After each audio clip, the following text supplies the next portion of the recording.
Hi, I'm Chuck Chvala, former Senate Majority Leader. And I'm Scott Jensen, former Assembly Speaker.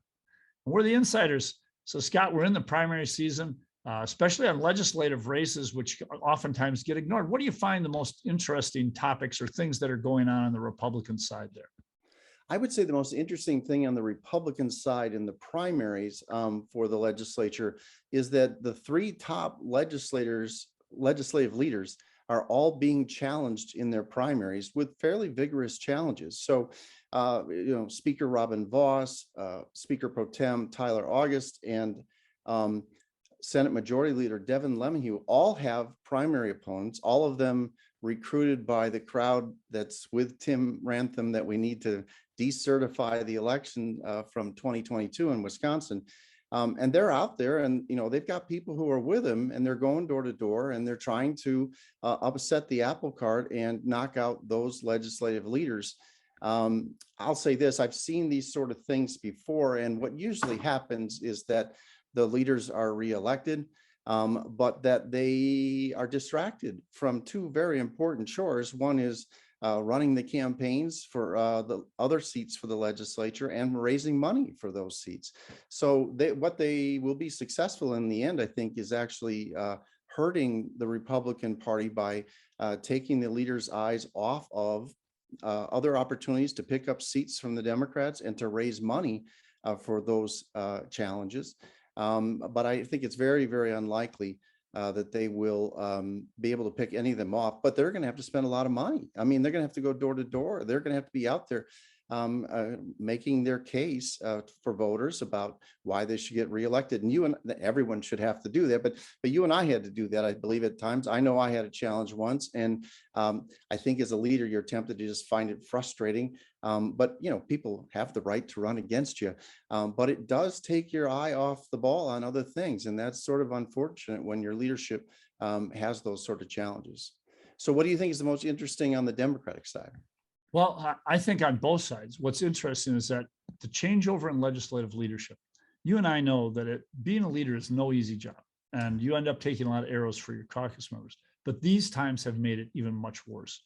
So, for example, in the state Senate on the Democratic side, Janet Bewley is retiring, and so is Janice Ringhand.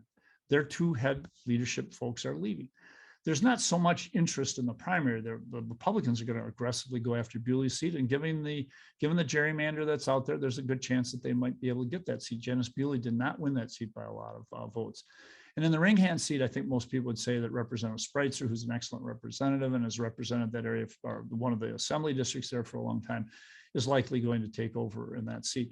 So, and by the way, remember that from the Democratic standpoint, there are only like 3 or 4 seats left that the Republicans have allowed us to keep, now that they have gone with least changes on the most gerrymandered map in the state. So you're going to see somebody like, the removal of Gary Hebel. There are 5 people running there, 4 elected people, and Andrew Heisel, who's a guy who has a long history and has been involved in the state capitol and politics in the past. You're going to see, interestingly, on the Democratic side, you will now see for the first time ever, all 3 state Senate seats in Dane County represented by women. And although I was one of the men who occupied one of those seats for a long time, I am impressed and very happy about that. And excellent people. Melissa Sargent is there, Kelda Royce is there, and they'll be joined by Diane Hesselbein. And Diane Hesselbein is one of our best on our side. And then there are assembly races below that. So, for example, Sandy Pope is leaving and Diane Hesselbein is leaving. And there are some really good people running there. And I think those folks will make good new members in the assembly. And obviously, I think for the Democrats, what they're looking for are some people who are going to be out there and aggressive. And one of the both Heisel and Chad Kemp, who's running in Sandy Pope's district, are both attorneys. And I think that they are going to be the type of person who's going to be more aggressive about trying to take not just what we have, but trying to figure out ways that we can change this so that we have a more competitive situation around the state. So I think it's very interesting that leadership has changed over. I think the loss of Kathy Bernier, I think one of the true heroes in the legislature, a Republican who's retiring and who understood election law, leaving the legislature. You're seeing a lot of changeover. I think we're talking about what's happening going forward. I think Steineke leaving, I wish we could hear from him what's really in his head.